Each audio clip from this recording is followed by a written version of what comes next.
Welcome back to the Lords of Lore podcast. I'm Matt. I'm Luka. And I am Will. And this is the podcast for all things fantasy and sci-fi nerddom. I wanted to quickly say that the three of us all use he, him pronouns because we were asked, and that we're all wearing floral shirts because we're all spiffy, trendy, handsome lads. Today, we are continuing our series on character classes from D&D and their application in fantasy and sci-fi as a whole, as a genre, as a way of life. And today we've landed on Rogue. This is our, what's the word? The fancy second word to for last. second last. The Penultimate. Penultimate, yes. Nice. Nice. The penultimate episode.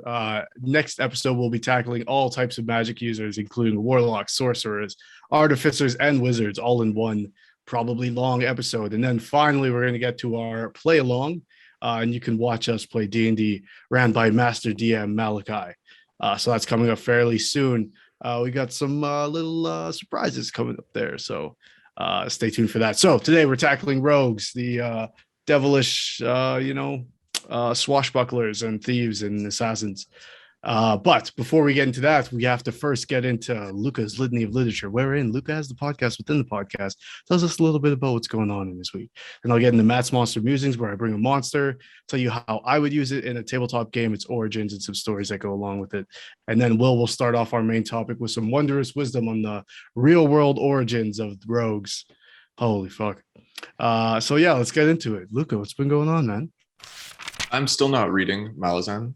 I'm still on a break. And what I want to talk about today is comfort reads and comfort watches, or whatever you guys go to as a rewatch or reread, because I have been rereading The Goblin Emperor. Matt, I think I've told you about this. I have straight up ripped off this book, like word for word for D&D campaigns, like shamelessly. Nice.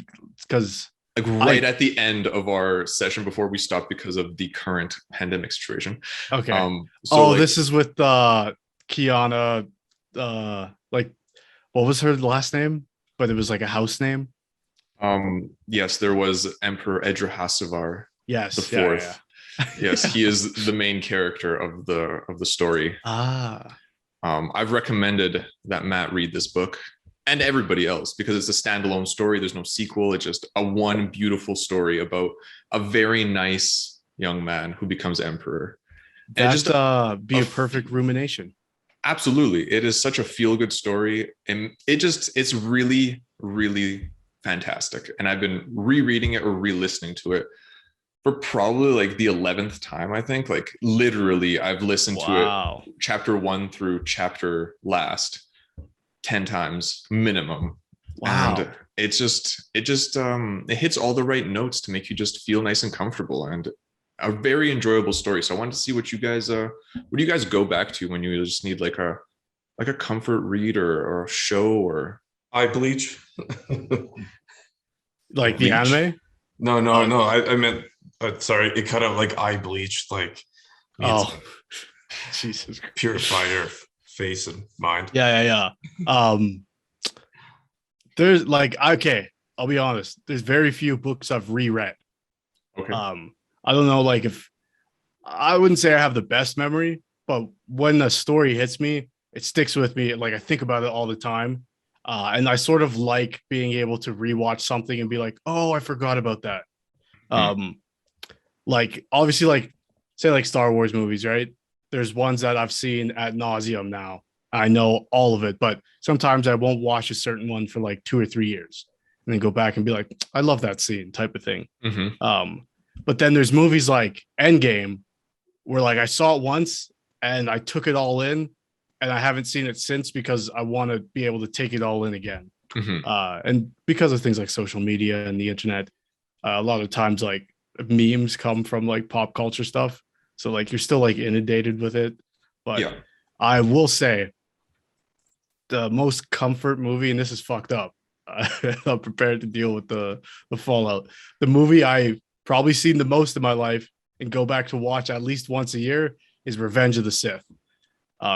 Probably the most melancholic Star Wars movie. It's a terrible ending. Everything goes poorly and it ends. I mean, that's my favorite Star Wars movie. Yeah, but it has the coolest lightsaber fights, and Yeah. it's the prequel that hits the most, I think. I don't think anyone would disagree with that. No. And I mean, I'm 26, so I like the prequels. I'm not an old head who's mad about it. Same. I'm yeah, just Star young enough Wars- to be mad about the sequels. Yeah, I mean, Star Wars 3 came out when we were in like the 5th grade. Yeah. Yeah, I saw it on my 10th birthday. What Great about you, film. Will? Favorite. I mean, I should just get this out of the way now. And my favorite Star Wars movie of all time is actually The Phantom Menace. Yeah, I got no problem with that. I don't have a problem with it, but I just don't have agree. a problem with you. Wait, why? Real quick. Honestly, I'm fairly certain it was the first movie I actually watched in a theater. Yeah, because you're older than me, right? So you would have been. That's 1999. So Yeah, I think I was like, yeah, I would have been 5, and like Yeah. I think my uncle took me, and then yeah, I don't know. it's a great movie for kids, and it's a good Star Wars movie. It's a good movie for adults too, but Well, for those who are some stuff pushing there. 30.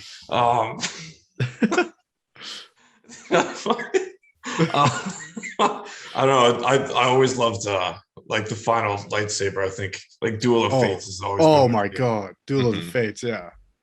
So, Totally. yeah, no, but I guess for like rereading, like Eye Bleach, I would have to say The Hobbit. Yeah. How many I times prob- have you read that? Because we know Luka hasn't read it since he was a small child. Man.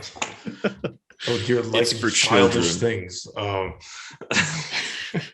I've probably read it honestly. I want to say like well over 30 times. Wow. Like Yeah. start to finish, or do you like go back to your favorite scenes? At this point, I just read parts. Like, Mhm. like I'll just pick it up and I'll just open a random page of it. Like, let's go. Oh, But, like that. Yeah, but like definitely, like I read it like a ton when I was a kid, and like especially like in elementary school, I would use it. Like we'd always have to do like book reports, so I would just like use that. So that I probably read it like probably about like 15 times by like grade 9 kind of thing. Yeah. But no, it's always been like my favorite, just novel in general, and definitely my favorite like fantasy literature of all time. Just because like I always found like it's just like that perfect balance between like goofiness, but also like there's like action and stuff like that, and Yeah. fun for all ages. I think a lot of DMs and groups set out to play a version of Lord of the Rings. And Yeah. often it's a version of The Hobbit, which is Yeah. just as fun, but it's, it's never as like dark as you, because people are there to have fun, right? So Mhm. Yeah, otherwise like just come here and be stressed. I think it's like the perfect like intro to fantasy. Like whenever someone's like, "Oh, I don't like do fantasy stuff," but if I would like, I always just like, "Yo, you should just like read The Hobbit." I mean, the movies are kind of questionable, but that's a different story for a different time. Yes. Do you have a show or movie, Luca, or do you mostly go back to the Goblin Emperor? I mean, I only read got the Goblin Emperor like 6-7 months ago. So And you've read it 11 times? I mean, like, yeah. I Wow. I would drive like I drove Edmonton, Calgary a bunch of times. So that's like 3 Yeah. hours, and I'd listen to Oh, it. Just okay. like I'd start it and like Yeah. on book like that's like 6 hours. And I think the audiobook is like 26-7 or something like that. Yeah. So yeah, I've listened to it a lot of times. I gotta lend you Pilgrimage of Swords. It's like the same length. Oh, okay. It's really good. Yeah. I mean, I just like that it's like a one shot, like one novel, no sequel. I mean, I've read others, like I've reread the end of Rage of Dragons, I don't know, 20-30 times, like just like the last couple chapters. Wow. I've reread the Fires of Vengeance ending like already like at least 5-6 times. Yeah. The ending of The Way of Kings by Brandon Sanderson, like the first book in the Stormlight Archive, is like that book is maybe like one of the best fantasy books ever written, like bar none. Yeah, I would I'll do highly, that highly recommend. sometimes too. Like I remember when The Force Awakens came out, like I saw it in theaters like 6 times just because like I Really? was so excited Oh, for more Star Wars. And then like people were like my friends are like, oh, like Matt's the Star Wars guy. I want to watch the movie with you. You can like Right. fill me in. Yeah. And so I just went with a bunch of different people and Mhm. saw it. And then like people who like I grew up watching Star Wars with were like, dude, we got to go see it together. I was like, yeah. And then when it came out, I remember I was so like not done with it, but like I don't want to see this movie for a couple years. But I would go back and like watch the lightsaber fight and be like, how does it stack up against other ones? And how does it stack up? Um, I would put it on the level. It was okay. I've actually thought about this a lot. It has like the brutalist aspects of the original trilogy lightsaber fighting. Like you feel like there's stakes because people are getting sliced open, but it has the finesse and cinematography of like the prequel lightsabers. It's actually the first time, fun fact, that they actually used like glowing lightsabers to shoot the film. So that like in those scenes you'll see like blue and red on like Finn or Rey's face or Kylo Ren's face. That's the first time they ever did it, and it was actually a suggestion by John Boyega, who was like, "Yeah, isn't it weird that they don't glow?" Like they're like, "Oh yeah," so that's why. That's actually cool. I didn't know that. I think the only other time we see it is like Count Dooku and Anakin when they're doing like those close-ups. Oh yeah, then it's Yeah. just like the light just glowing. It's like it look really intense. Yeah. Oh, I love the prequels. Okay. Yeah, so Star Wars, I guess, is my overall answer. Space operas. Yeah. Yeah, so that's all I've been reading, and that will do it for today's entry into the litany. Nice. Okay, we'll jump over to Matt's monster music. So, with your elven rogue and your halfling barbarian fighter or something, right? Will, I can't remember. So, yeah, barbarian. After you dispatch the shambling mound in heroic fashion, you've a few months later been hired to by a thieves guild. Let's say the thieves guild. Your character works for Luka. You've been hired to investigate the tomb of an old crazy sorcerer who used to be a problem in these lands. There's legends about it. People go there and go missing. So you make your way through this creepy, old, dusty, and damp underground, sort of like a Skyrim type situation, an old burial ground type of thing. You solve some sort of puzzle that opens a door. The door slides up. And on the inside, you step from this damp, mossy ground into what seems like a unnaturally clean space. You see a long hallway about 10 feet by 10 feet tall. And the hallway goes down for about 100 feet, where you can, in this low, dark, your halfling, I guess, can see, I don't know if they have dark vision. Let's say the elf does. And you're a dark elf now. You have dark vision, and you can see the hallway goes for another about 100 feet. As the halfling sort of looks over these very clean floors and walls, you hear some sort of chamber opening, and you just hear, Fuck that. Fuck that. As you look behind you, you see this weird shifting in your vision. And as it moves closer to you, you see now this is not some sort of mirage. There is some form, a 10-foot by 10-foot square coming in your direction, but it's not a square. It has 4 sides. You're looking at a gelatinous cube. Gelatinous cubes. You can see this is a pretty cool mini. This is from WizKids, a D&D official one. You take this out. There's a bunch of dudes in there who are like stuck inside the gelatinous cube, which can happen to unlucky adventurers. So the gelatinous cube, I think, goes as far back as D&D does. The reason for that, there's a lot of monsters in the original editions of D&D that are dumb as fuck. I said it. And the reason why is because D&D actually, its origins come from wargaming. If anyone doesn't know, wargaming is sort of like Warhammer. I'm losing. Bolt action, I think, is a a war game, but more so war games that come from the UK. They were like obsessed with like World War II-esque war games. So you have little figurines on the table and you fight with them, basically roll dice and use rulers, just like how we play D&D. And that's where the combat aspect of D&D comes from. So because of that, though, they had figurines that they would use, but they didn't have monsters. So what Gary Gygax and his crew of people did was they went to like dollar stores, or whatever they're called there, pound shops, and got like the stupid little made in China dragons and rhinoceroses, animals and stuff, and just like would cut them in half and glue them together, and that's how like the bullet was formed. It's just like this really shitty plastic thing, and then spray paint them and paint microwave them and stuff. Yeah.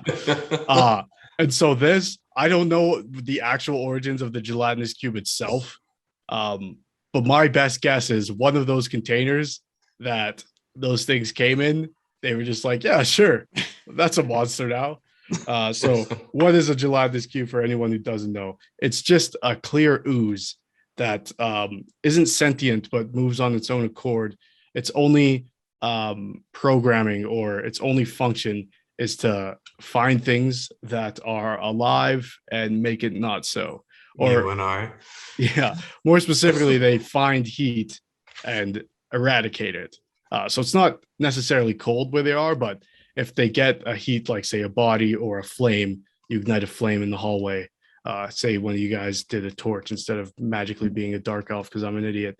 Then the gelatinous cube would have been drawn to you even quicker. As we alluded last episode of the main show, I'd be talking about gelatinous cubes. So originally called athcoids, that's the type of creature they are.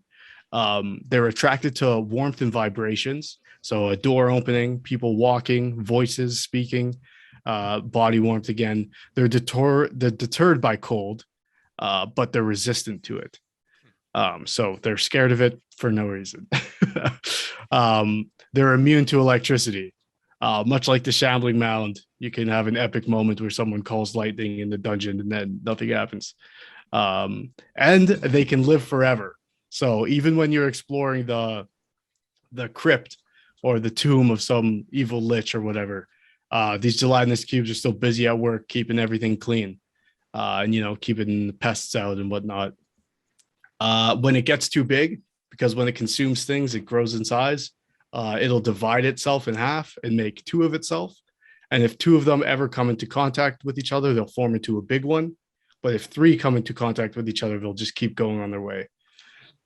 Excuse me. I don't know why. A lot of things in the earlier editions of D&D are just random for the sake of being random because it'll throw players off.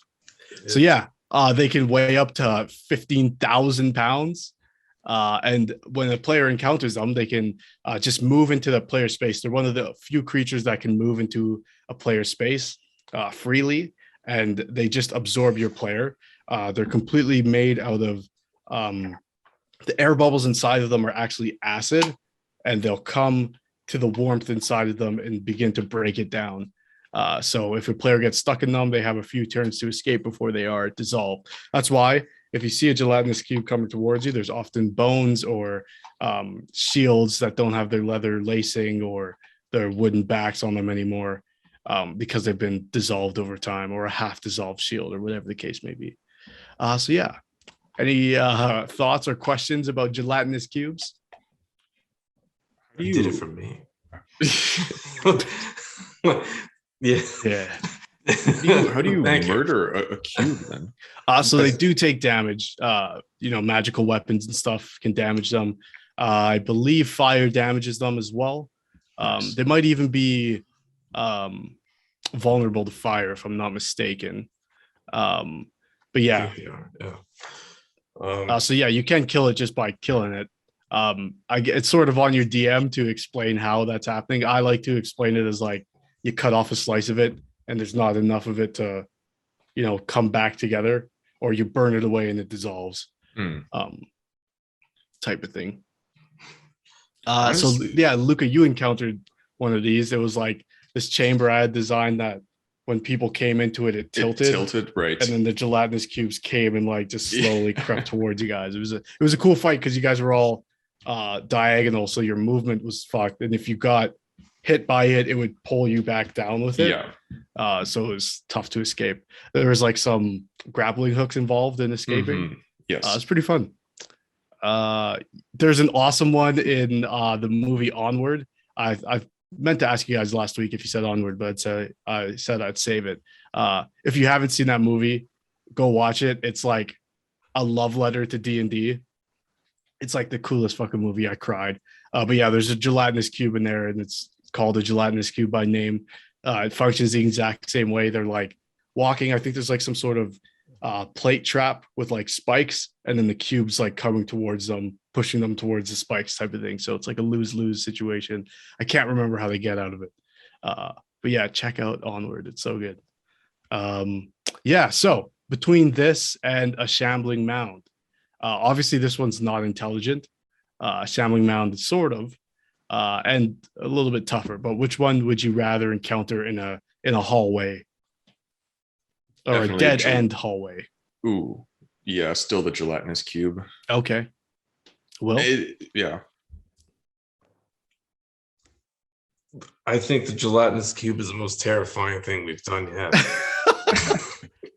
Are you serious? I think it's also like my favorite thing about D&D, like my favorite D&D monster, should say, just because it's so like basic, but like also terrifying. Like, yeah, no, I mean, shambling mound, no problem, I can handle it. But I think like I'm sort of with you, Will, because say you're like in a dead end hallway. You just get slurped up and that's it. Say goodbye. With a shambling mound, you at least get a fighting chance. Like you fight the thing, and like if it fucking wrecks you and stomps you, like it can engulf you too, I guess. But I just feel like drowning and being dissolved slowly in this slow moving thing would be like a terrible fucking way to go. Yeah, it makes like any like melee close combat characters like kind of useless. Yeah. Like you can hit it with your sword, but if it moves towards you on your turn, you're fucked, right? Like then you're just drowning and dying slowly. I mean, I'm always a wizard, so anything that can't be hurt with fire and lightning is like horrifying. Yeah. And the fact that it's I think it's weaker too.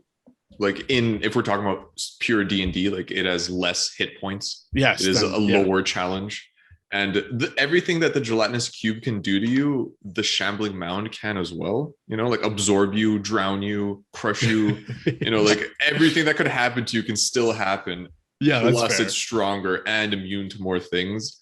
So I'd rather just throw a bunch of fireballs at a gelatinous cube, and if it doesn't work, it doesn't work. It definitely won't work against a shambling mound. Right. Fair enough.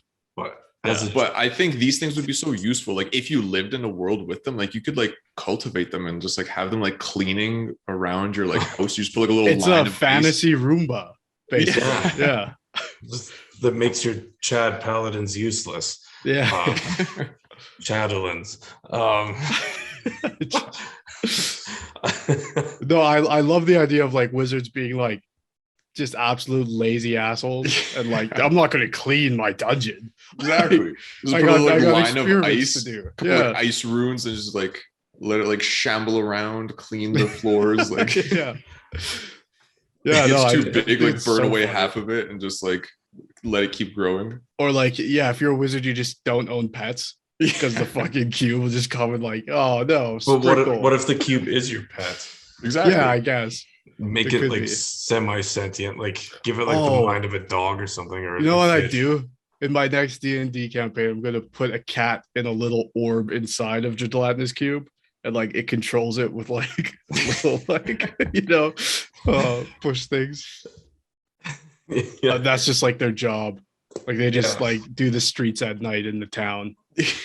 Yeah, like that'd be like if you did like an early modern period where it's like kind of like Fable. But then, like, yeah, you just have like instead of like machines, you just have like just like magical. Yeah. But, I don't know. That sounds kind of bad because it's like kind of. It's like a street sweeper. Yeah. But they're not intelligent creatures, so it's not like abuse. They're like literally made by wizards to do this one thing, and they're like, "Fuck yeah!" Oh yeah. I Their mean, intelligence is 1. Yeah, I was about to like compare it to like Pokemon and like Whoa. how they have Pokemon workers, but then you have like, just as a side note, you have like anthropomorphic Pokemon like Mr. Mime. yeah. Does Mr. Mime earn a wage? No. But that's a whole other deep dive discussion about Yeah, that's the next episode. the After this social series. buildup of Pokemon. Should Mr. Mime be paid minimum wage? What about Machokes, man? Machokes that are carrying stuff around in the show. You see it all the time. Yeah. These things look like giant dudes. Big guys. Labor. Yeah, just a kid who was like raised by Machokes in the wild doesn't know he's a human. The big Chad. Okay, yeah, that'll do for Match Monster Music. Uh, I mean, the Gelatinous Cube. Yeah, just as like a side note, like I would like when you think of like when I think of like D&D, I think of like beholders, mind flayers, and gelatinous cubes. Like that's what comes to mind. Yeah, like those that. are like the OG iconic classics. D&D specific creatures, right? Yeah. Like how you said, they just probably someone was like, "Fuck it, Gary, let's just use this big box of animals." You know what I'll do? I'll put Not even gonna some open it. pictures. Because there's people who like some of those toys from back in the 70s then are still being made, the same exact molds. Yeah. And so like you can, if you really wanted to, you could make them yourself. I think like, yeah, I think the Bullet, which is like this fucking creature, is like a whale mixed with like a rhino or something. I'd have to look it up, but I'll put some pictures of like to see how like they actually made them. Yeah, I think it's endearing. Like there's some of my minis from like when we first started playing D&D. Like I just like made them because I didn't know where to buy D&D minis. I didn't even have, we use like Warhammer minis because there's the only ones I had. Yeah. And like the first one I made was like I used just a bunch of different styrofoam and glued it together and made like I'll put a picture here. What do you call it? Like a stone golem type of thing. And like there's like this creature called like a Roth. It's just like a bull. I just like bought a bull from the dollar store and like it's this giant fucking thing. It's like so out of scale. That's what like going back to what you said about like D&D stemming from like wargaming, because like wargaming is like incredibly strict, right? Yeah. And then it's just like wild, because that's why I kind of like D&D, is just because it's so like wide open, right? Right. But at the same time, it scares me because I'm a rules guy, so I like having a structure. There's definitely like there's levels to D&D where it's like, yeah, you can, and like even from the small things I've done in the monster musics with you guys are very like, I'm not gonna do that, I could die. You know. Whereas like other players I'm playing with, they're like, fuck it, I press the button, see what happens. Like I don't care, it's a name on a sheet, you know. Detached. I can't die. I'm somewhere in the middle. I'm like, what would my character think of this button? It's just like way too into it. It's just a highly rational character. No, fuck that. I'm going home. just a Adventures. No, thank you. Yeah, just retires after the first session. This is not for me. I'm gonna do literally anything else. Okay, so yeah, let's get into Will's wondrous wisdom in our main topic. Rogues. So like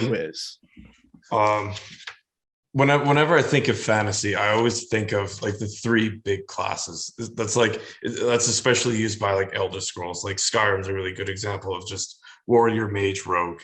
Yes. And so like definitely super wide open. I mean, but like I think rogues have like kind of like the cooler I guess like subclasses, if you want. So you have like your assassins, your thieves, stuff. Like I always thought that like the classes, especially in Skyrim, are like kind of shitty. But I always thought that they did like a really good job with their like how they handled like rogues and stuff. Yeah, agreed. Because like I mean, with like mage and then like warrior classes, like in Skyrim, you just like become a god instantly after like once you hit like level 30. That's it. Yeah, and correct me if I'm wrong, but there's one faction for fighters in Skyrim in the companions, and then for mages you go to the college. That's pretty much it. Yeah. But rogue is the exception where you have the thieves guild is one aspect of being a rogue, and then the Dark Brotherhood, which is like the other one, like assassin versus thief type of thing. And if you got the DLC, the Morag Tong, which also appeared in Elder Scrolls 3. Yeah. So I mean, like when I think of rogue, I think of like, you know, the dude wearing like a hood with like a dagger in the back of the tavern kind of thing, like, you know, like in like Lord of the Rings with like Strider. Yeah. But like instead of a sword, they just use like daggers and then like crossbows or something like that. I mean, it's also very, very like wide, I guess, class, if you will, for like real world comparisons. But I think like a really good one would be like, I guess like the type of bandits that were called like highwaymen, especially like in like 1700s kind of thing in Europe specifically with like Great Britain, which were like kind of like a Robin Hood-esque type groups, but they would just kind of like rob nobles, like pull over your stagecoach, milady, or I'll blast you with my flintlock thing. I have my pirate guns. Good day, sir. Give me your jewelry, like that kind of stuff. I think those were like a good idea of like. I don't think they were that polite, but yeah. Rogues, Good yeah, day, sir. Prithee, give me thy jewelry. Like I think like definitely like when I also hear rogue, I think of like criminal kind of, but like I think that's like not like the best connection.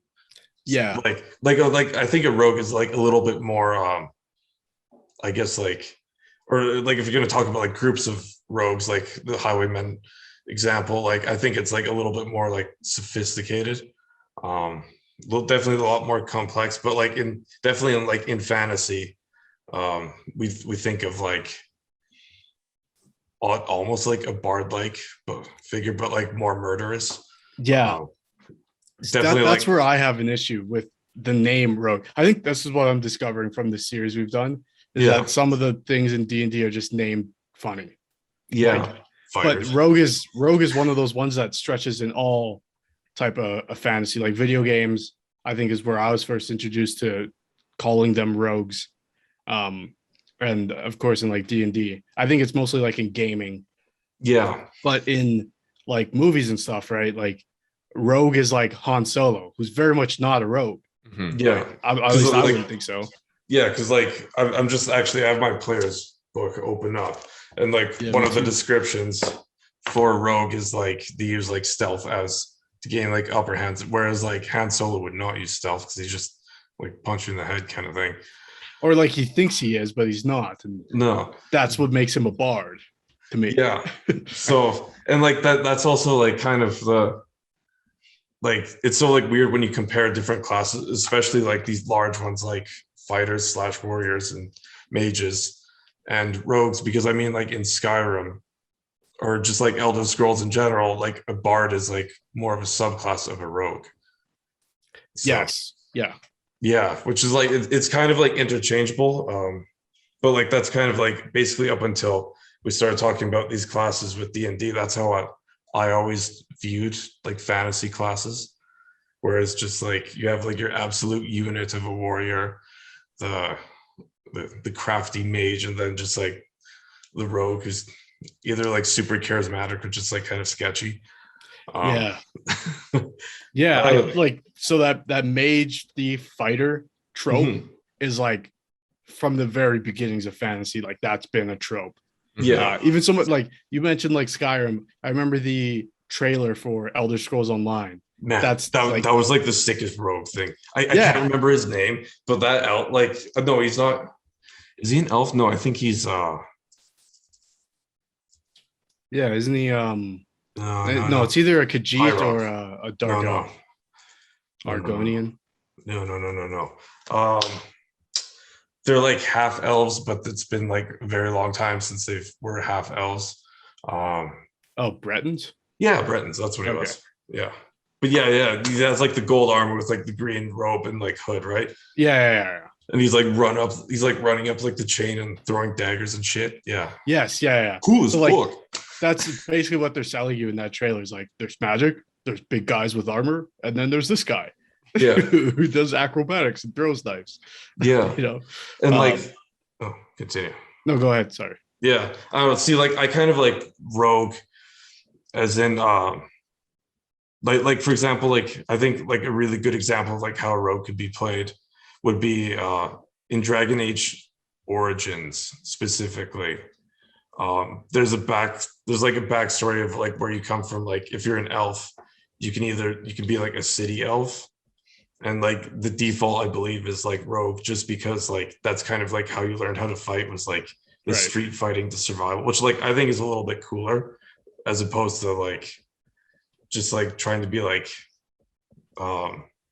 I guess just like that, like Breton running down this massive chain throwing magical daggers at people. Like I kind of like that like idea of like I've learned my rogue skills because of like I had to, like how like Han Solo did in the Solo movie. See, so I think I guess the word I would use for it, or that sort of goes into both, is like the swashbuckler type character, or Yes.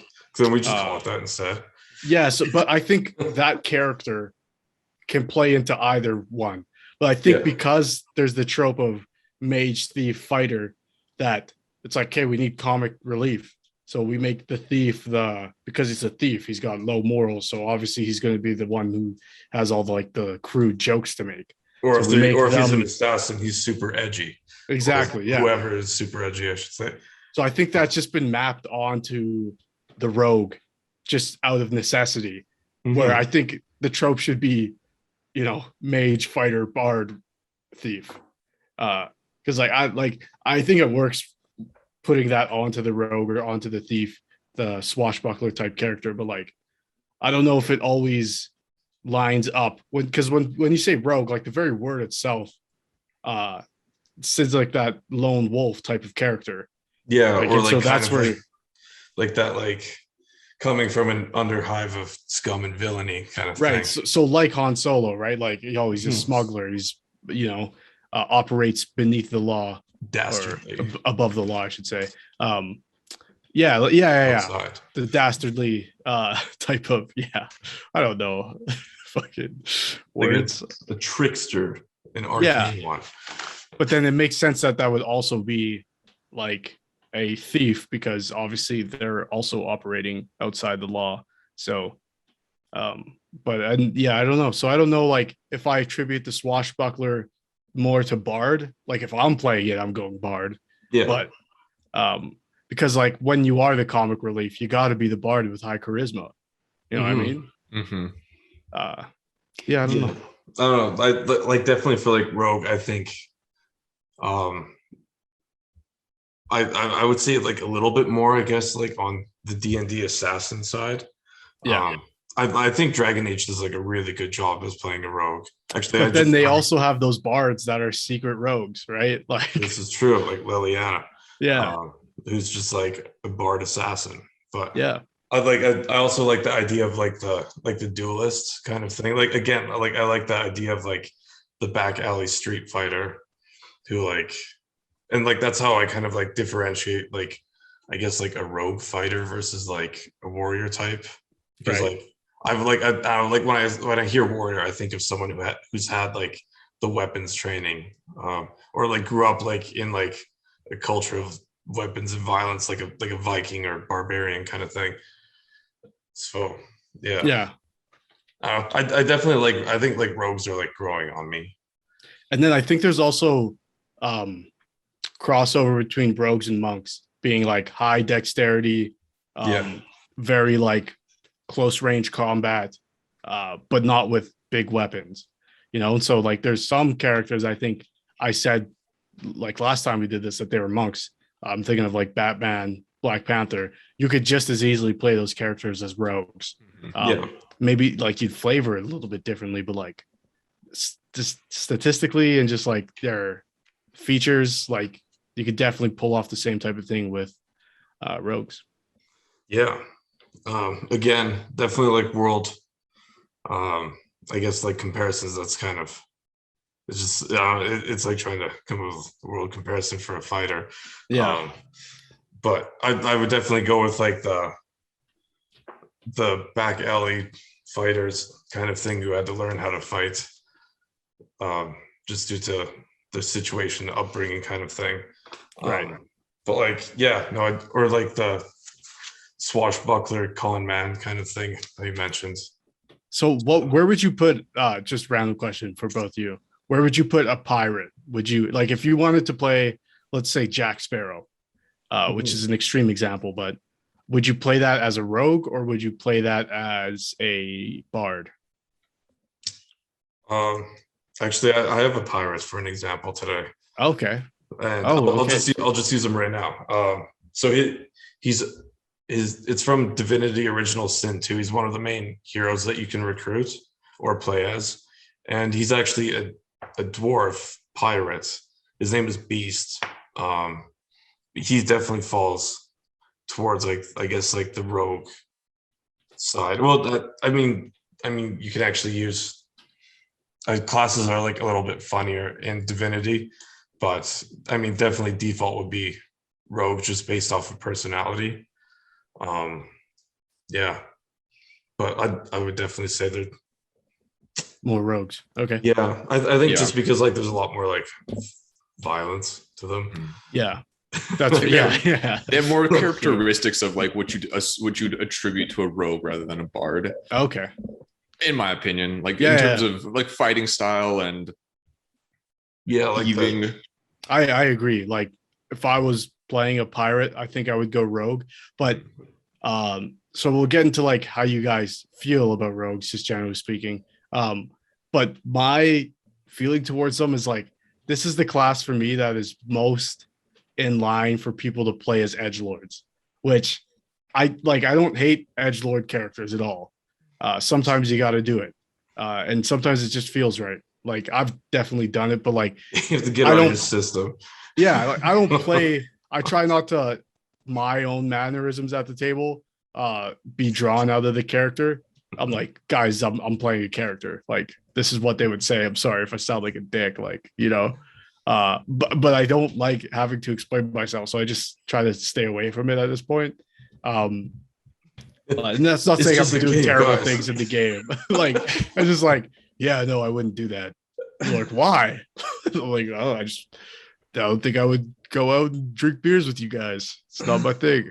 But I hate when people play edgelords as like, yeah, I'm gonna fuck over the party. It's like, why? Like, dude, we're all friends and we came here to play. I haven't had this experience myself. Like, don't fuck up the vibes. Yo, this is the one thing, the one rule at D&D that I actually don't fuck up the vibes. Right? You can roll whatever dice you want, but if you fuck up the vibes, it's over. Like I guess if there's like some sort of like special double cross or triple cross betrayal type thing that adds to the story, I mean, kind of. Yeah. Like if it adds like depth to the whole situation, but like, yeah, no, don't fuck up the vibes, man. Yeah, just like I steal this thing to steal it because. Yeah, but I just like stab this person in the back of the head. Yeah, just like making problems because it's like this is a world that like doesn't really exist, so you can be an asshole.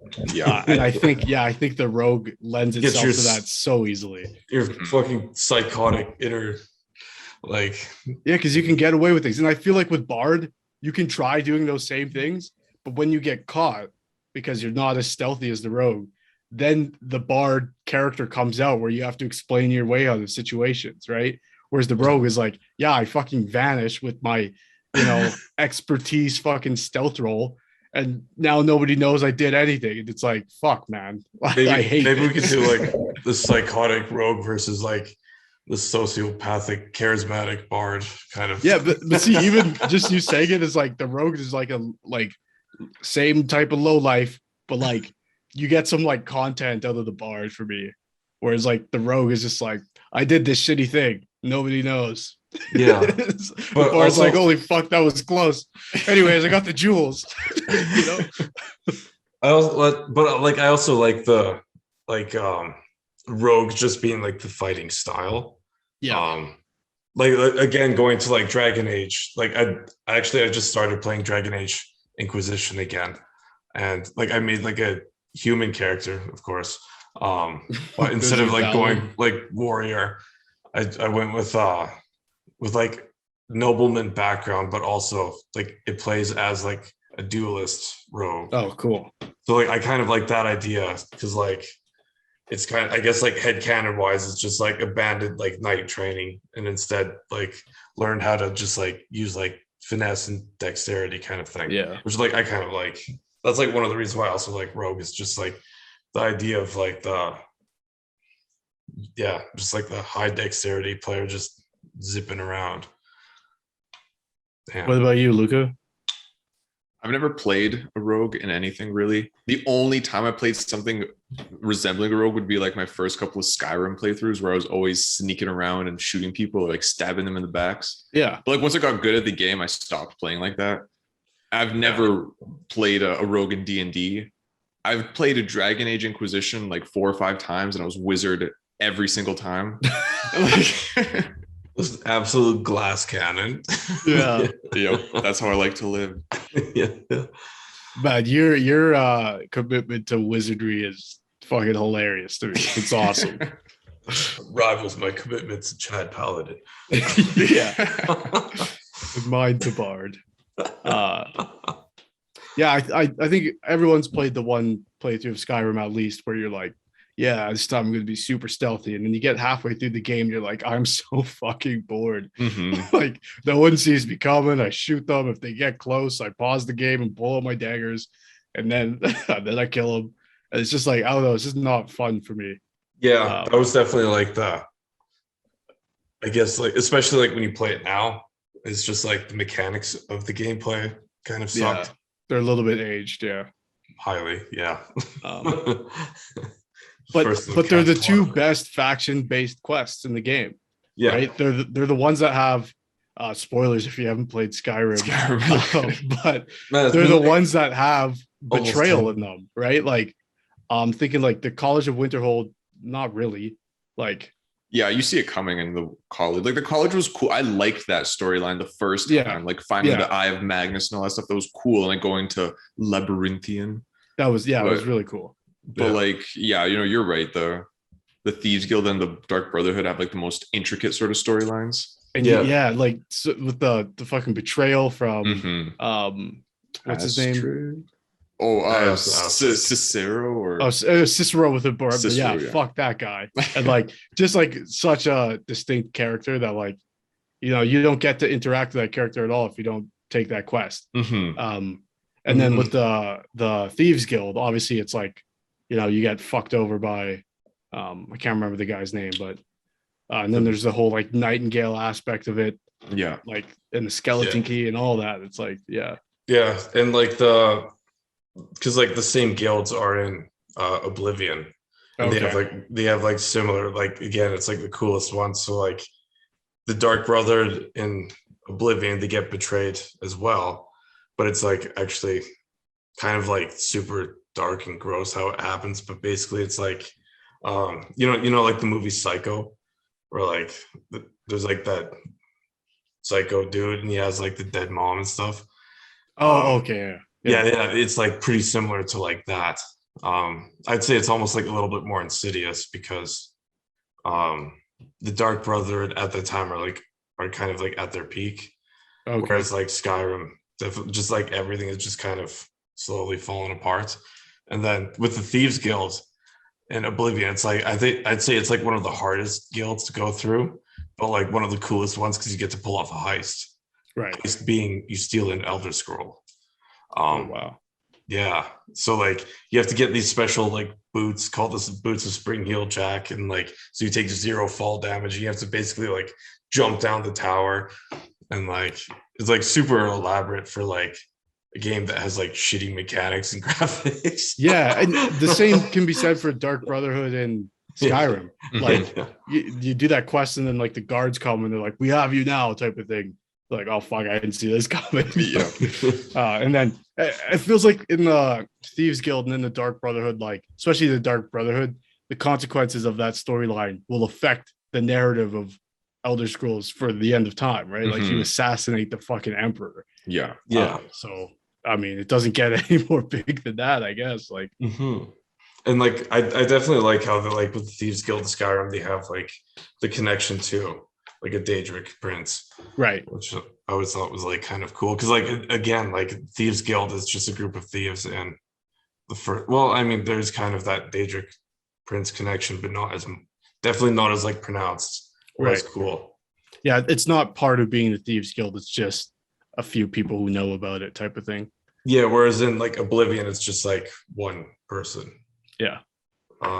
Yeah. And it's one of the sickest armor sets in the base game for sure. Mhm. Yeah. Oh, definitely. So let's get a little bit into the D&D aspect of it. So obviously the archetype. So we have the Arcane Trickster. So that one I feel like, again, close to Bard, but it's someone who uses magic to become more stealthy or be better at what they do. They can cast spells, and their list comes from the wizard spell list.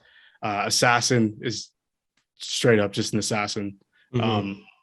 This is the one I feel like most characters on their first playthrough of D&D be like, yeah, I'm an assassin rogue, and just like I'm an edgelord as fuck. Like this class and this subclass is like the edgelord subclass. Inquisitive, I'm actually not sure. This is like a newer one. So I'm not actually sure what this one does. You're basically like a detective, the inquisitive subclass. Mastermind, you're like a master thief basically. There's the phantom. So this is like you can like communicate with the dead, which I think is really cool. We have like some really cool like role play stuff. There's the scout, which is just like similar to like how we talked about scouts in armies when we were talking about rangers. This is more similar to that. So like even less reason to play a ranger now. Then you have the soul knife. I think every class in D&D has a psionic subclass now. And psionics is like psychic abilities. So if you're a psionic fighter, you're like a Jedi type of thing. And this psionics come from, I think, 2nd or 3rd edition D&D, and now they're making their way back into 5th or have made their way. So the soul knife is the rogue one. Then there's the swashbuckler. Obviously, that's, a pirate, basically. And then there's the thief, just a plain thief, which is probably like the most basic rogue you can play. You steal things, you have great sneak. You're able to use magic devices, and all rogues get the ability of expertise, or reliable talent, I think it's called. And so there's certain things that you're trained in that you can just never fail a roll. The lowest you can possibly get is like a 10. And so with that, it's always like, yeah, I sneak. My roll is always going to be 20 plus because my modifier is plus 10. I can't roll less than the 10.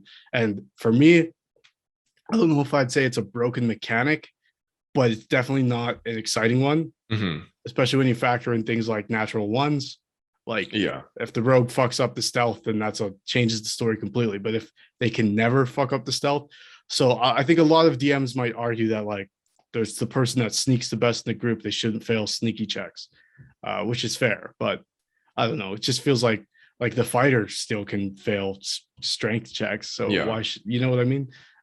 Wizard can fail intelligence checks to cast spells and stuff. So I agree. I don't hate reliable talent. I've never really played a rogue, so I've never been able to like use it or abuse it. I've seen it played in both campaigns of Critical Role, and it's just one of those things to me where it's like, oh shit, I rolled a 1, but I have my thing, so it's actually a 33. And you're like, what the fuck? Like, you go from a natural 1 to a 33, and like that's just okay. Like that feels a little bit broken to me. But yeah. So all of these subclasses, I think, are things we see across fantasy. So let's get into it now with our lists of characters from fantasy and sci-fi that fit into these sort of molds. So we'll start with you, Luca. Cool. So I'll start with one from actually the character that essentially starts the Stormlight Archives as a story. This is like super minor spoilers. This literally happens in the prologue and it's in multiple other books, but the start of the story is the king of the main country where most of the characters are from is assassinated by an assassin named Zeth, son of Valano. And he is known as the Assassin in White. And he is like your first taste of the magic system. He carries a shard blade, which is the magic system of one of the parts of multiple magic systems in Stormlight Archives. And he starts it off so he murders Gavilar Kholin, who is the king, and the king gives him some kind of like black crystal necklace as he's dying, and he asks him to give a message to his brother. And because Zeth is a Shin, he is from Shinovar. He is also a truthless of Shinovar, which is a totally other thing that I will not dive into.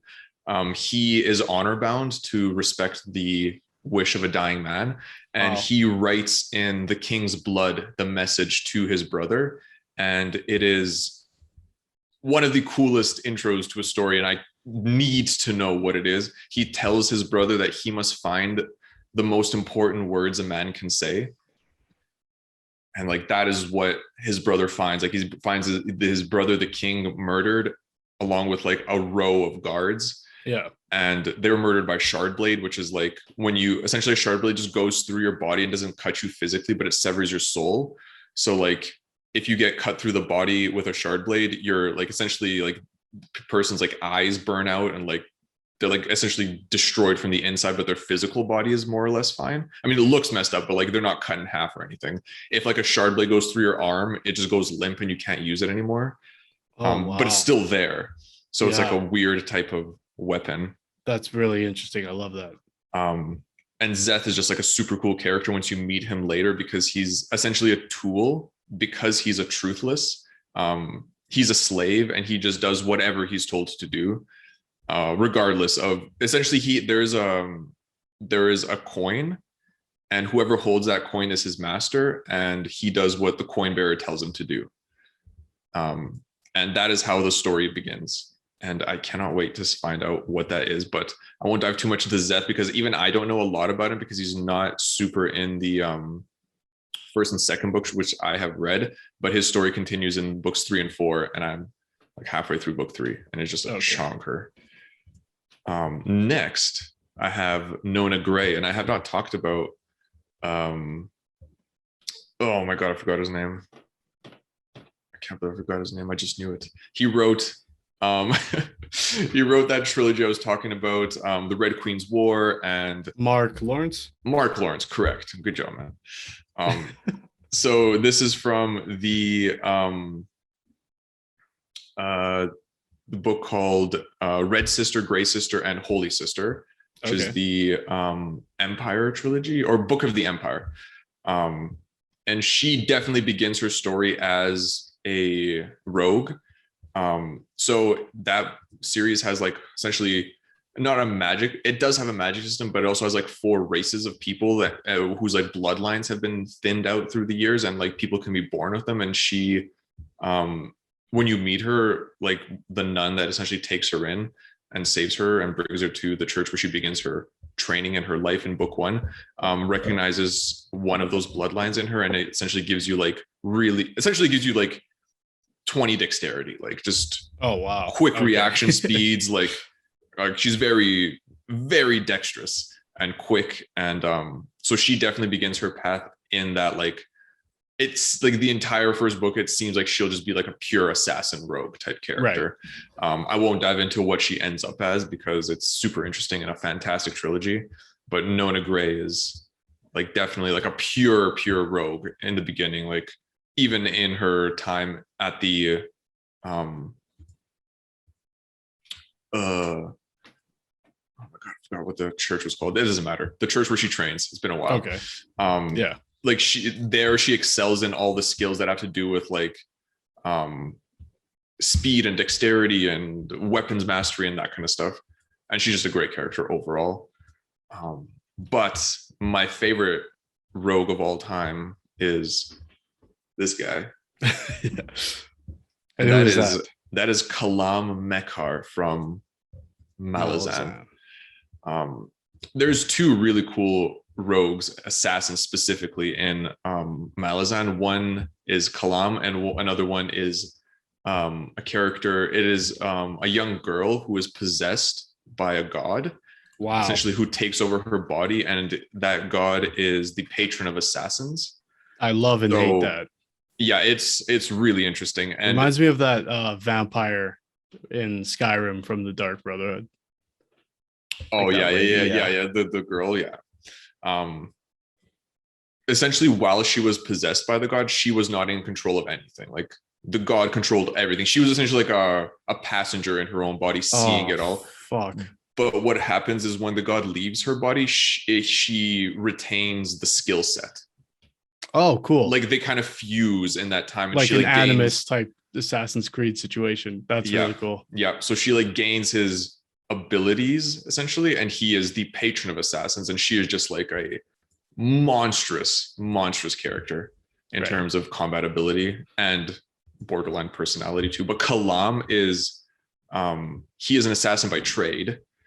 And he was a part of the Malazan Empire's assassins group called the Claw.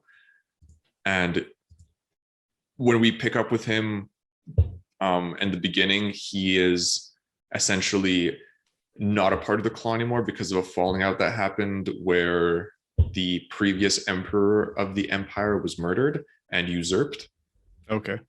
And Kalam is a super interesting assassin because he doesn't have the traits that you'd normally expect from an assassin. You know, like body type, he's essentially described as like massive, bare, like giant muscles, like broad. Sometimes like people call him tall or short depending on where he is, but like he's just like a massive dude. But he moves with like a lot of grace, and everybody who sees him, like he can move silently. He's extremely dexterous, and the way he fights is just extremely brutal. He's like a pure assassin. Like as soon as he's attacking, he's going for your eyes, throat, just like instant kills. And Steven Erikson has really crisp writing when he writes these like fight scenes. So they're just like very visceral and brutal. And he has by far all of my favorite fight scenes from any assassin. Like, wow, bold. He is very just like there's literally, I won't say where or when because it's like a minor spoiler, but essentially like he has to carve his way out of a city and essentially bring a very important person with him to a boat. And there are just hundreds and hundreds of groups of assassins that are hunting them, and they all know where he is, and he knows that they know where he is, and he just like carves his way through them slowly and meticulously, or not even slowly, just meticulously and brutally. Yeah. And I won't say the result of that is one of like the last moments. No, one of the like second to third last moments where I've seen him, but it's just one of the coolest sequences I've ever read for like this type of character. So Kalam Mekar, coolest rogue assassin in fantasy. You said that art was done by someone who's done other art from Malazan. I apologize to the artist. I don't know who it is. I found it on Pinterest, and I've seen a bunch of this art style, and this artist has done portraits of like almost all the characters. Cool. Or the main characters of Malazan. And I love this art style, so shout out. Maybe I'll look up who it is and we can put in the description. Nice. Perfect. So I'll go next here. I have, as I always do, a longer list, so I'll try to be shorter. I guess you said this column, right? That would be like a rogue assassin then, right? Yeah, definitely. Okay. So first on my list, I put Arya Stark. I would also say probably rogue assassin. Mm-hmm. Just obviously she's an assassin. She has a list. She goes through it. She gets trained. She's blinded at one point so she can learn how to be more stealthy in this brutal training method type of thing. Also, any member of the House of the Faceless Men or something. Yeah. I can't The remember. Faceless Men in the House of White and Black. White and Yes, Black. There that we is go. right. So yeah, those people too, just master assassins. So obviously, Bilbo, which is like probably people's first introduction to the thief type character. Also kind of, a little bit of a bard, I would say as well. Like again, to me, sort of falls in that swashbuckler area where it's like, yeah, sure, he's the thief in title, but He's not very good at it. Yeah, he's like He's a burglar. but he gets away with it sometimes, So, but I think his contribution is more on an intelligence level and not so much like a dastardly level. Mhm. So, but still, I mean, he is the thief technically. So, Star-Lord, I put, and there's going to be a lot of examples that'll fit this mold. Just as being a thief, he's a smuggler. He's he heists things. Dual wielding the pistols, not a strong character.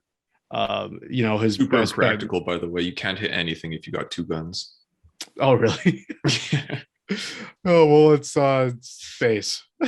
You don't know. I guess he does have some godly energy in him. Spoilers if you haven't seen the Guardians of the Galaxy 2. But not worth it. That's a great movie. Yes, that's a different discussion. Yeah, okay. I put Han Solo as a rogue as well, even though I said earlier I don't agree with it. But again, falls into that swashbuckler area where it's like, I guess you could play him as a rogue if you wanted to. Would I? Probably not. But would I even want to play Han Solo? I'm more of like a Luke guy. Yeah, but okay. So Varric from Dragon Age, obviously dwarf. Again, falling into that swashbuckler area, just like a very charming dude, uses a crossbow, not very strong, but also like an author. So I brought him up for Bard as well, but because he technically fits into the rogue class of Dragon Age, it's hard to not bring him up again. Mm-hmm. Catwoman, I think there is some like in some of the origins, like she's the patron of like, or her patron is like some god thing. I don't know. And that movie's awful. But one of those ones that would always play on like network television. So you couldn't escape it. What a shit house movie. One I want to deep dive a little bit. Brother Prentice from again the Ravens Shadow trilogy. Similar to this is minor spoilers. But similar to the girl you were talking about earlier, there's a part of the series where he's not in control of his actions and ends up being forced to do terrible things for a period of time. And it's, when you come out of it, it's like, are we holding this person accountable for the things they weren't in control of? Or like, do we have to make an example out of them? Should we? Is that fair? And so it's a very interesting thing. But the brothers of the Sixth House or the Sixth Order, they're all sort of trained as more like knights, but this is a kid they just find on the streets who's just really great at throwing knives. And that's sort of like his thing. So I would put that in like maybe not an assassin, like they are great fighters, but I don't know which class I would probably put him as. Yeah, maybe just thief, I guess, because his origins is like a street urchin kid. Black Widow, again, that dual wield pistol, acrobatic, and she's an assassin, so I would just throw her as rogue assassin. The League of Shadows from Batman, in the comics and both in the movie, just assassins, obviously. I don't know how else you would play that, but I guess in some origins, Ra's al Ghul has arcane powers or at least regenerative powers. So maybe you could splash in a little arcane trickster in there. John Wick, rogue assassin. Loki, arcane trickster. You could play Loki as a sorcerer or a bard, even any charisma based spellcaster. You could probably play Loki, but I would see him, especially like in the Marvel iteration. the dual wielded daggers and stuff, I think definitely Arcane Trickster would be the most fun. If you wanted to play that version of Loki, I would personally just play a sorcerer. But I could see how someone would map that onto here. Boba Fett, and for that matter, any bounty hunter in the Star Wars franchise, I would also put as rogue, assassins, or thieves, or swashbucklers. Din Djarin will fall in that. The Mandalorian, Jango Fett, Bosch, all those people. Ezio from like you can see behind Will there, that's actually Connor Kenway, but I'd say okay, so again, the mage thief fighter trope. I saw that some people would consider Altair the mage, Ezio the thief, and the fighter is Connor because he's a little bit more brutal with his methods. Yeah. Sorry. Okay. Last one I'll deep dive is not the Brave from Critical Role. Goblin, rogue, arcane trickster, just a really cool character. Previously a halfling woman who got cursed and turned into a goblin, which is a really cool element of the story. Sorry if I spoiled that for you. But because of her transition into a goblin, there's parts of her that change and she just becomes obsessed with like buttons and stealing things. And so she'll actually steal things from the group, but like not because she's being cruel, because she's like, there's like a wizard in the party that's teaching her magic. That's how she learns the arcane trickster abilities. And it's like, I stole you this letter of acceptance into the academy from our warlock that he got from somebody in the town for completing this quest. So you can go study magic more. And he's like, thanks, but you should give that back, type of thing. She'll just steal random things. And sometimes it comes up later on. And she's also an alcoholic because, again, spoilers, she has a son and a family who she can't go back to because she's a goblin now. And she's like, I don't want them to see me like this. So until she learns disguise self, she can't see them. And then eventually they work towards ending the curse on her. But yeah, so she's like getting all this money and just sending it back to her family. Yeah, and there's things that come up that she'll just steal something for her son every once in a while, stuff like that. And then the last one I put was Jack Sparrow. Yeah, so that's my list. Yeah, how about you, Will? Just quickly, for our readers, listeners, and viewers. So like right now for the summer, I'm kind of just back home right now, and like the only place I actually have Wi-Fi is at our cabin, and which is on a lake. And I just had like I just like looked at like the corner of my eye about like 10 minutes ago, and there was like a boat just coming straight for us, some real world swashbucklers that happened to be a bit lost, so hence why I had to leave for No briefly. Yeah, so I was like, audio listeners, Will was gone for a bit. Oh yeah, so I just like took off. So, yeah, real world. Did you have to fight him? No, but I was prepared to. Always. Anybody, anytime, any place. Oh boy. I mean, for my favorite characters, I think we hit a lot on them. Definitely, I love Varric. He's one of my favorites from Dragon Age Inquisition. Yeah. Probably one of my favorite characters, like video game characters, probably that I've encountered, and I'd say in the last like 5 years or so. Definitely loved him. Well written. For Rogue, I guess like more so Rogue Assassin, it would have to be Sibyl from Divinity Original Sin 2. I think I might have mentioned her before, actually. So she's an elf, and she was actually enslaved by like this like evil sorcerer, and he like branded her face with this mark that basically like made her do like whatever he wanted, which was actually he turned her into like this like psycho killer. Oh, this is the character you brought up last week, and I was telling you about my tiefling idea. Yeah. Okay. Yeah, that's what it was. Because I remember it was like either a week or two ago, but I was like, I couldn't remember which class it was for.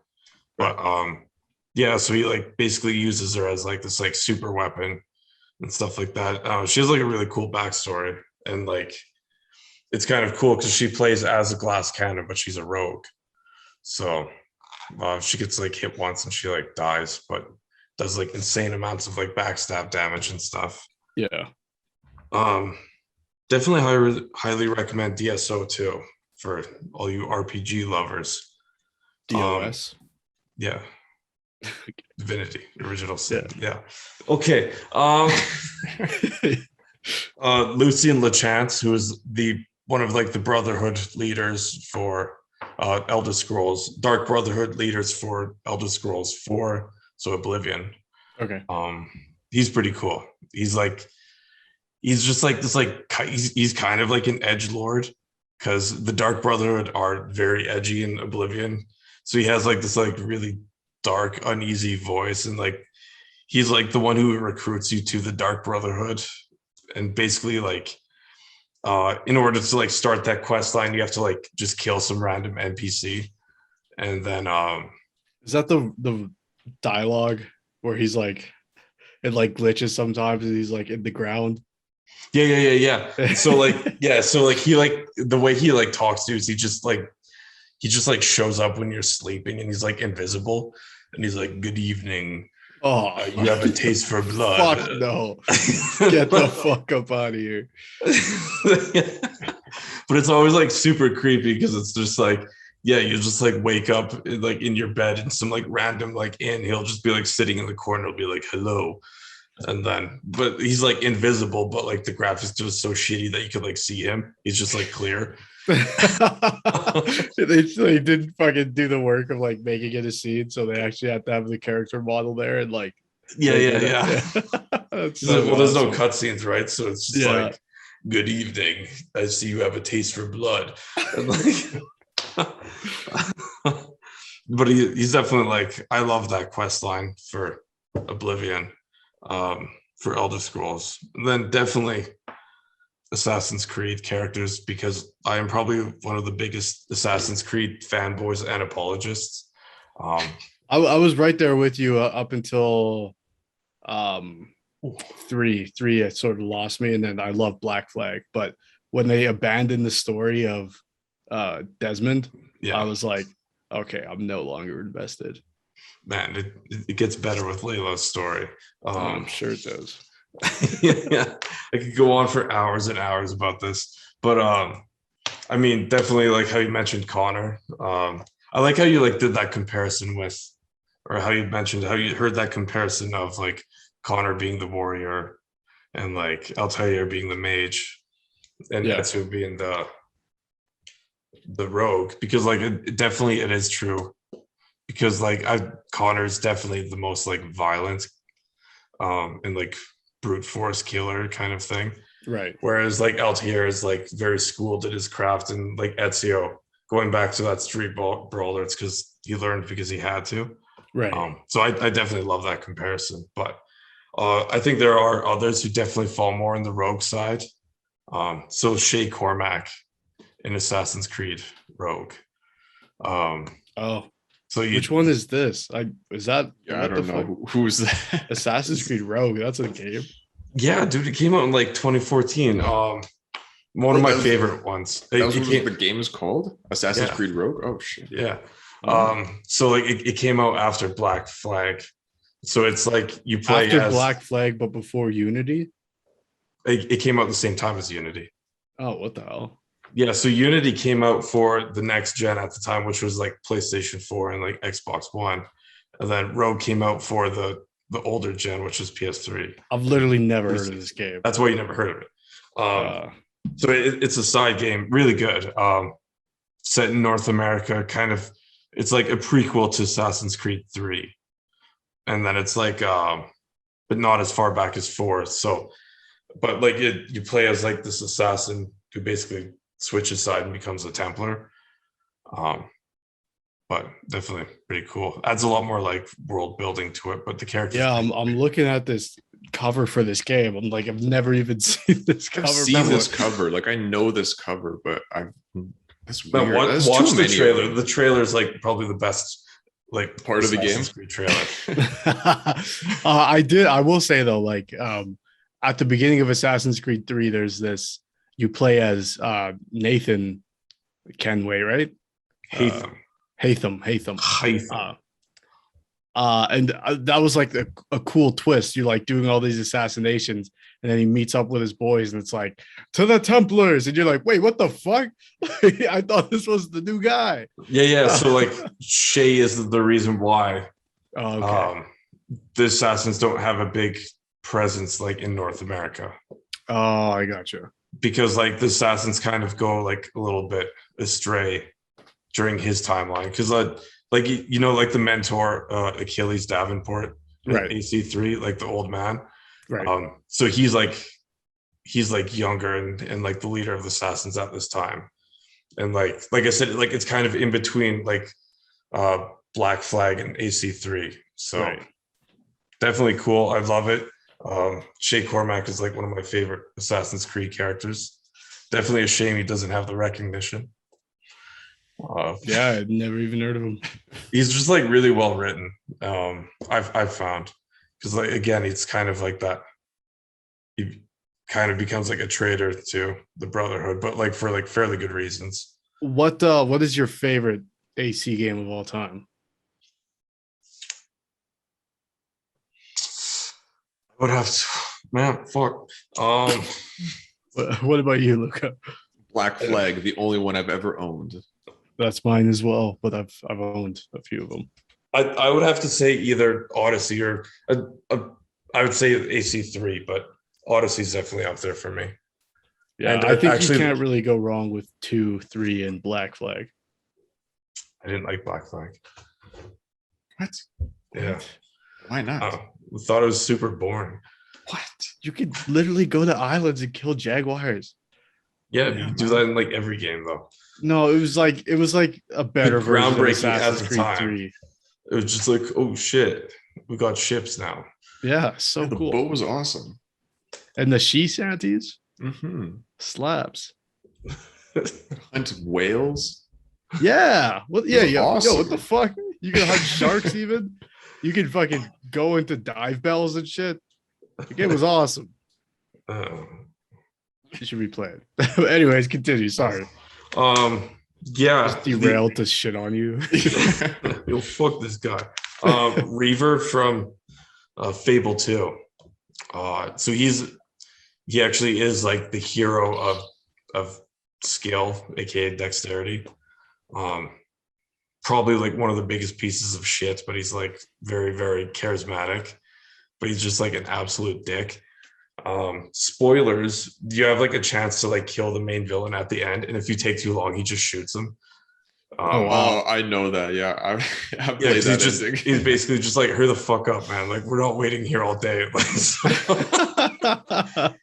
like if you like kill him, it's like very cinematic and like super like this is like the climax. Like this is like what everything's been leading up to. Like your character finally gets revenge for like the guy who killed your sister and dog as well. And then yeah, again, if you just put the controller down, because if you're like looking at your phone or something like that, just bang, and Reaver's like, hurry the fuck up. But yeah, because he's just like, again, he's like the hero of skill, so he's just like this swashbuckler pirate lord who just like really good at shooting things because he has like insanely good aim. Yeah, so but yeah, that's another trope that could fall into Rogue as well, just like the sniper. Yeah, which is pretty much like the Robin Hood, I guess, would be a false. Legolas is a rogue. You would say? No, I would say Legolas is a fighter. He's a fighter. Yeah. I know. I'll concede on that. Yeah, and also going just quickly to jump back to Assassin's Creed, I'd have to say Yusuf from Revelations. Again, criminally unrecognized. Because they made 25 Assassin's Creed games, man. Yeah, I've played that game. I don't even remember that character. Yeah, exactly. Yeah, casual. Fucking casuals. No, he's just like the super cool. He's one of my favorite Assassin's Creed characters. He's like super chill and like go lucky dude. Has like a background like in acrobatics and like circus stuff. So like he's like the one who Is he basically in teaches. Constantinople? Is Yeah. that the guy? Oh, okay. Yeah, like super free run dude. But it was cool. I like La Volpe. What? La Volpe from Assassin's Oh Creed. yeah. Two and Brotherhood. Again, like he only has like 2 or 3 appearances, and it's just like give him more. Yeah. That's what I got. So let's move into overall importance to fantasy. And then we'll go into if you were going to play one, what would you play as? But we'll start with you, Luka. Where do you think rogues rank on the overall importance of character classes in fantasy or sci-fi? I don't know. It's really high. I mean, they'd have to be super high. It's weird to like ranking importance because like depends on the story you're writing or the reading, you know, like but in terms of like the role they play is like they're a classic character. There's a reason the trope is warrior, mage, rogue, you know, like so yeah. Top 3 in importance. Yeah, it would have to be, right? Yeah, fair definitely. enough. I second that statement. I think it's hard. It's tough to be like this class is not important. I mean, maybe for like ranger or something, which is like pretty much a subclass, but like something that's all encompassing, like rogue is like thieves, assassins, etc. Anything in between, like it's extremely important to the fantasy setting. I would have a hard time putting it over warrior and mage. Yeah, because I think without those, it's not fantasy. You know what I mean? But I mean, like, honestly, if you really want to do it, you can put rogues into warriors because, like, warriors as a word is like fighters, so it's like stealthy fighter.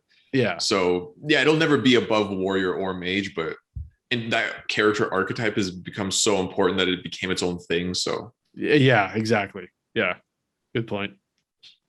Will, you in agreement with us or no? Trying to scrap.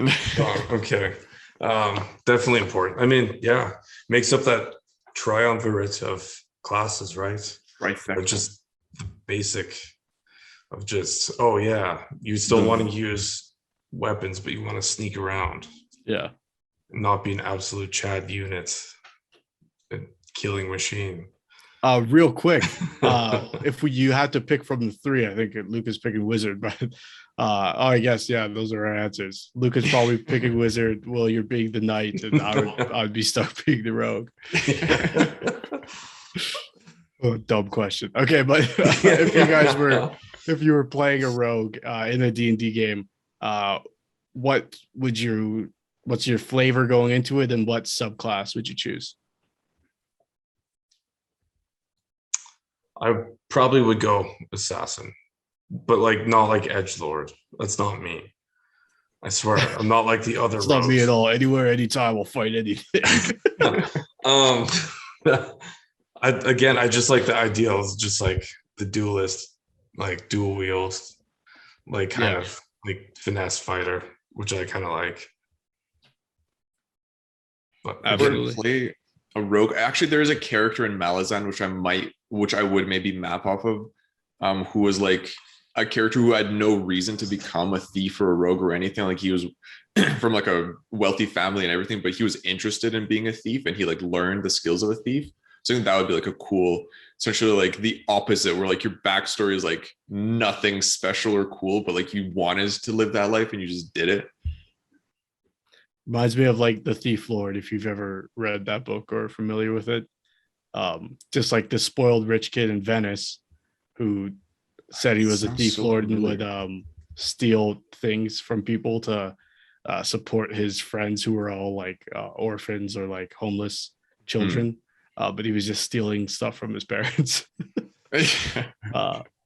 I'm probably just generalizing that book, the fuck out of that book. Yeah, you definitely did. Yeah. But it was one of those books we had to read as a class, and I was so zoned out through the whole thing that's what I remember. I think I got sick the last week where we were reading it, so I don't remember how it ends either. You got sick from reading the book. That's musty ass pages. I don't actually have a rogue character that I would like to play in a game, which was surprising to me, honestly, because I think I have like everything in my wish I could play list. But I think, yeah, if I was going to do one, I would maybe choose one of the more newer or interesting subclasses like Phantom, being able to talk to like dead spirits and stuff. I guess that's cool. Yeah, Whales from the Grave is ability you get. You get to nudge people closer to the grave. You're like a vassal of death, I guess. So I think that'd be a cool, like, it's similar to like the warlock equivalent of like a rogue, where you're like, I serve death. There's people who do that. What series am I thinking of where they just like servants of death? Something. Also similar to like Thanos being obsessed with like Lady Death in the comics. Maybe, yeah. Yeah, something like that I think would be interesting. May lend itself too closely to edgelord for my taste, but sometimes you got to do it.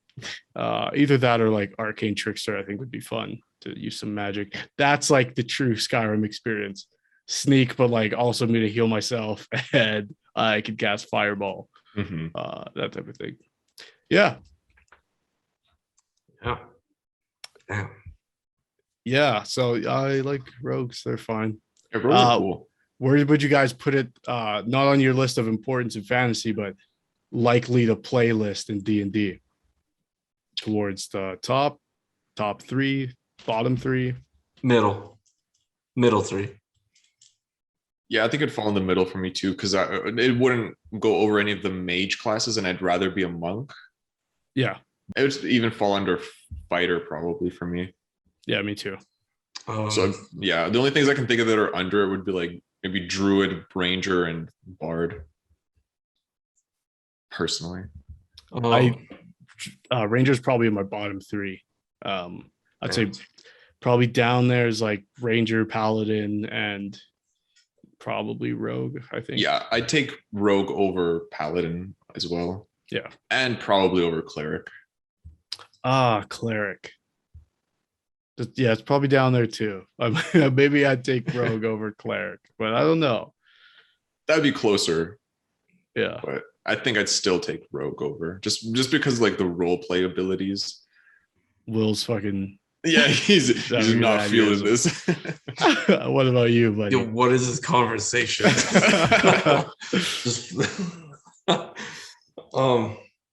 I kind of like I definitely like monk, especially more after last week, but or last session, but I think I would probably take rogue slightly higher above monk. Just because like I like the swashbuckling, steal your girl fighter type guy. Yeah. So me. The one thing I'll say, I guess, the reason why is that, like, say Assassin's Creed, playing Skyrim, or even Dragon Age, those are independent, like those are one-player games, right? Yeah. So being a rogue in those games is fine because you sneak and you live and die by how good you're doing it. But as a party, if you say I'm going to sneak in there and the fighter or the paladin rather goes, no, by the divine light of God, we'll succeed by bursting through the door. You're like, fuck, man, this is not the experience I wanted. The alt-right knight. Yeah. Sneaking is beneath us. Kicks open the door. Fucking step aside. Yeah. So yeah, I think that sort of takes away my enjoyment of playing that as a group. Yeah, like unless you were playing like, I guess, sneakier, I guess, like less boisterous. Yeah, just kick the paladin out, tell them there's people defacing holy monuments, block over or whatever. Yeah, I think that'll do for our conversation about rogues. Again, so next week is the big episode. We're doing warlocks, wizards, sorcerers, and artificers. And what? And mage. Yeah. We'll just call it. No, I don't know what we'll call it. But yeah. So that one. And then finally we'll be snarks, grumpkins, mages, arcade users. Yeah, man, whatever. But after that we'll be enchanters. Shut the fuck up. After that we'll be playing a game of D&D for you to watch as I fucking deal with this guy. So yeah, as always, sorry, check out the episode of Unabashed we just released. We had Talib Chukar on. It was a really sweet episode. We did Land of Lustrous. Great artist, that guy, and a cool person. So check that out. If you haven't already checked out Luka and I's rumination on the Rage of Dragons. That was fun. And remember, we're doing the Sword of Kaigen for this month's rumination. So you can read along with us. I am only a few chapters in, and the introduction of the magic system was so low key and awesome. I was like, honestly, I'm going to be real with you, Luke. I'm not into modern fantasy, but this one got me. So cheers to that. So yeah, excited to talk about that when the time comes. As always, I'm Matt. I'm Luka. And I'm Will. We are the Lords of Lore.